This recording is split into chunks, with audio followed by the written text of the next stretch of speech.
नहीं, घबराइए मत, डरो मत, जिसको जाना है डरिए मत, डरिए मत। अरे भाई डरो मत। ये जो 70 सेक्रेटरी हैं, 90 सेक्रेटरी हैं, ये जो हिंदुस्तान की सरकार को चलाते हैं, जो बजट को चलाते हैं, इनमें से ओबीसी कितने हैं? नरेंद्र मोदी जी प्रधानमंत्री हैं, ओबीसी के लिए काम करते हैं। मैंने यह सवाल पूछा, मैं आपको जवाब देना चाहता हूं। हिंदुस्तान के सेक्रेटरीज 90 में से सिर्फ 3 ओबीसी से हैं। और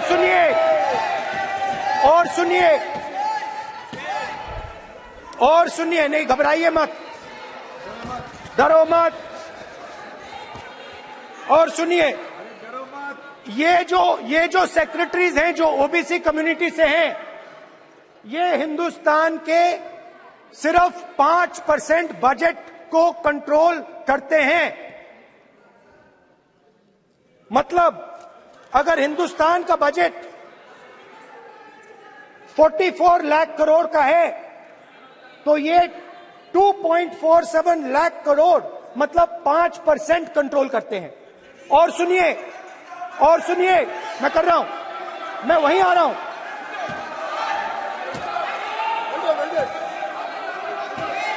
मतलब ये जो है आप ओबीसी की बात नहीं सुनना चाहते, ओबीसी की बात नहीं सुनना चाहते, ओबीसी की बात नहीं सुनना चाहते। ये आप बदलिए। ये जो लिस्ट है, ये ओबीसी समाज का अपमान है। 90 लोग हिंदुस्तान के सेक्रेटरी हैं, उनमें से 3 लोग ओबीसी समाज के हैं, 5% बजट को कंट्रोल करते हैं। तो जल्दी से जल्दी आप कास्ट सेंसस कीजिए। जल्दी से जल्दी जो हमने कास्ट सेंसस किया था उसका डेटा आप रिलीज कीजिए, और अगर आप नहीं करेंगे तो हम कर डालेंगे। Thank you. हमारे साथी सांसद अभी चले गए, उन्होंने कहा देश जो लोग चलाते हैं, अब सब लोगों की अपनी अपनी समझ होती है। उन्होंने कहा कि देश जो लोग चलाते हैं उसमें सिर्फ 3 ओबीसी है। अब इनकी समझ है कि देश सेक्रेटरी चलाते हैं, मेरी समझ है देश सरकार चलाती है। मान्यवर, संविधान की स्कीम है, देश की नीतियों का निर्धारण इस देश की कैबिनेट करती है, इस देश की सरकार करती है, इस देश की संसद करती है। और आंकड़े अगर आपको चाहिए तो मैं बता देता हूं, सुनने के लिए आप बैठे नहीं हो। भारतीय जनता पार्टी के सांसद में 29%, 85 सांसद ओबीसी कैटेगरी के हैं। कंपैरिजन करना है तो आ जाइए। और मंत्री भी 29 ओबीसी कैटेगरी के।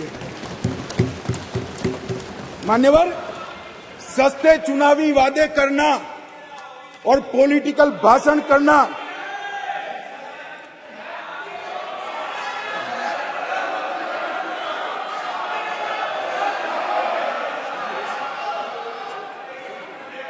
दादा, नए सदन में तो उम्र के हिसाब से कुछ करिए।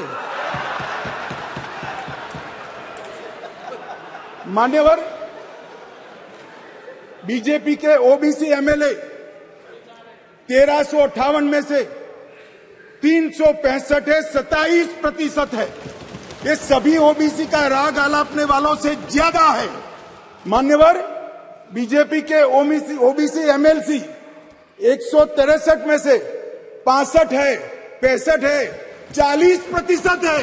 ये 33% की बात करते हैं। मान्यवर, चुनावी भाषण करना बहुत ठीक है, कोई एनजीओ बनाकर दे देता है, चीट यहां आकर पड़ जाना ठीक है। भैया, मन से पिछड़ा वर्ग का कल्याण करने का काम हमारे नेता नरेंद्र मोदी जी ने किया। नरेंद्र मोदी जी जब पहली बार संसद के अंदर नेता चुने गए, मोदी जी जब पहली बार संसद के अंदर नेता चुने गए और कहा गया, उनको भाषण करने के लिए लिखा हुआ भाषण एक साइड पे रह गया। उन्होंने कहा 2014 में मेरी सरकार दलितों की सरकार है, आदिवासियों की सरकार है, पिछड़ों की सरकार है, महिलाओं की सरकार। और मान्यवर, आज देश के 80 करोड़ गरीबों को घर, शौचालय, बिजली, पानी, दवाई, गैस का सिलेंडर और खाने के लिए अनाज देने के बाद आज माताओं के लिए 33% आरक्षण नरेंद्र मोदी जी लेकर आए हैं। और मोदी जी ने ये जो वादा किया था, मान्यवर, ये जो वादा किया था वो मोदी जी ने पूरा किया है। और ये सारे जो ओबीसी का राग आलपते हैं, उनको मैं कहना चाहता हूं, आपकी पार्टियों ने कभी ओबीसी प्रधानमंत्री नहीं बनाया, भारतीय जनता पार्टी ने ओबीसी प्रधानमंत्री बनाया।